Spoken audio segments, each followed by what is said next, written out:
Nako po, eto, magandang reaksyonan po ito, mga kabida. Ito hong pahayag po, ni Manila 3rd District Congressman Joel Chua po, kung saan po ay kukwestiyonin daw niya mga kabida, ito hong mga mababatas na ayaw hong suportahan, ito hong impeachment po, laban ho kay Vice President Sara Duterte. Okay? Malinaw naman daw yung ebidensya daw, mga kabida.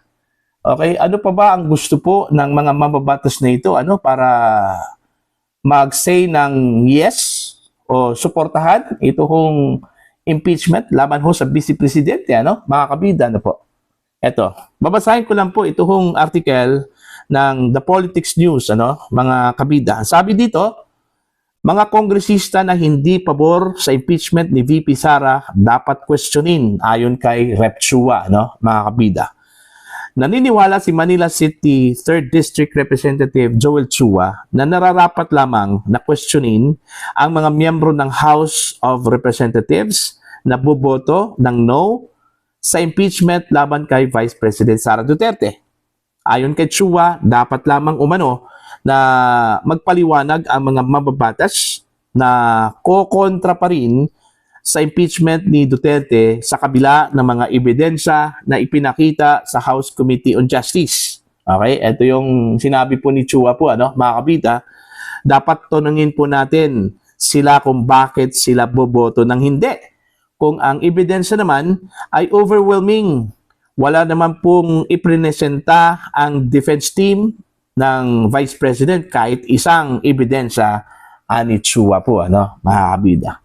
Teka muna, wala na bang karapatan po ang bawat membro ng House, mga kabida, na magdesisyon patungkol ho sa impeachment laban ho kay Vice President Sara Duterte, Okay?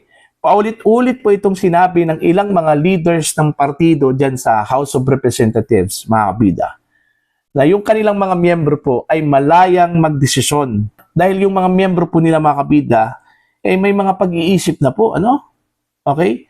Alam na po nila yung kanilang desisyon. Bakit pagbawalan po natin? Bakit ipinipilit natin, mga kabida, na pumabor doon ho sa impeachment ni VP Sara, mga kabida? Diba? Siguro sa tingin po ni Joel Chua po at ng kanyang mga kasamahan, na malakas yung ebidensya po, mga kabida.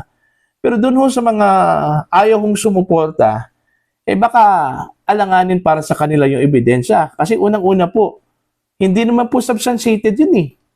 Katulad na lang po kay Madriaga, mga kabida, kay Trillanes. Hindi naman po substantiated yung kanilang mga ipinakitang ebidensya po, mga kabida. Yung sa AMLAC nga hindi nga conclusive yun mga kabida, kasi hindi po nanggaling sa bangko yung kanilang mga dokumento.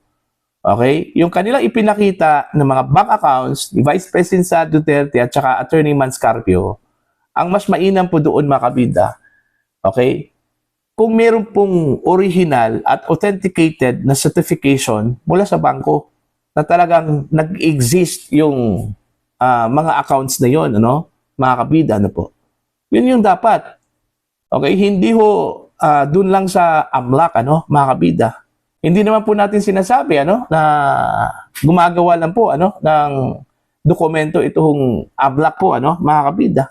Pero ang punto po dito is, kung gusto po natin yung authenticated, original, okay, na bank records, mga kabida, doon ho sa bangko. Ginawa ba nila yon? Wala.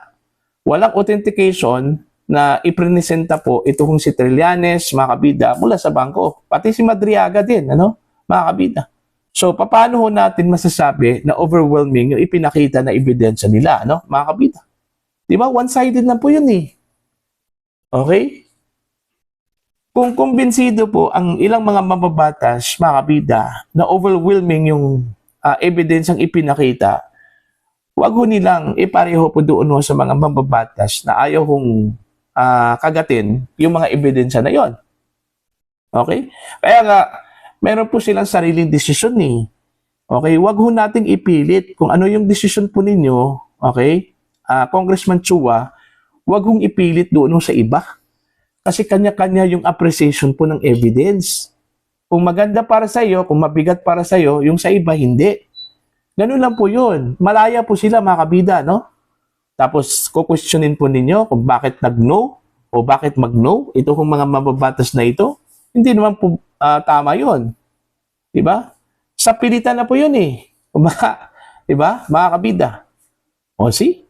O baka naman po natatakot lang po itong si Congressman Joel Chua, no? At iba pang mga mababatas mga kabida na baka magkaroon po ng turning point o turn of events, ano, mga kabida, pagdating ho sa plenary. Okay? Kasi may mga umuugong na balita po, ano, mga kabida, na marami na raw na kongresista, no, na gusto hong i-withdraw yung kanilang mga pangalan po doon eh. Okay? Na naging co-authors ng impeachment complaints, ano, laban ho sa Vice Presidente po, ano, mga kabida. Di ba? So, hayaan na lang po natin yung iba. Kung mananaig po makabida, yung yes, well and good. Ano? Wala ho tayong magagawa po doon kung majority, ano, makabida. Pero kung mananaig po yung no, dapat tanggapin po ninyo. Okay? Tanggapin po ng mga mababatas na ito, ano, makabida. Diba? Ganun talaga yung demokrasya eh. Okay? Dalawa lang kasi yan eh. Unang-una, mananaig yung kagustuhan po ninyo o hindi, ano, makabida. Ganun lang po yun sa demokrasya. Hindi po pwedeng ipipilit po natin yan yung kagustuhan natin sa iba. Kasi hindi na po demokrasya yon, ano, mga kabida. Komunista na po yon.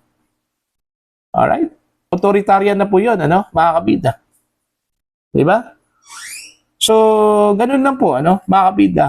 Kung sa tingin po ng ilang mga mababatas na overwhelming at mabibigat po yung mga ebidensyang inilatag po ni Trillanes, ni Madriaga, ng AMLAC, ano, mga kabida, well, proceed.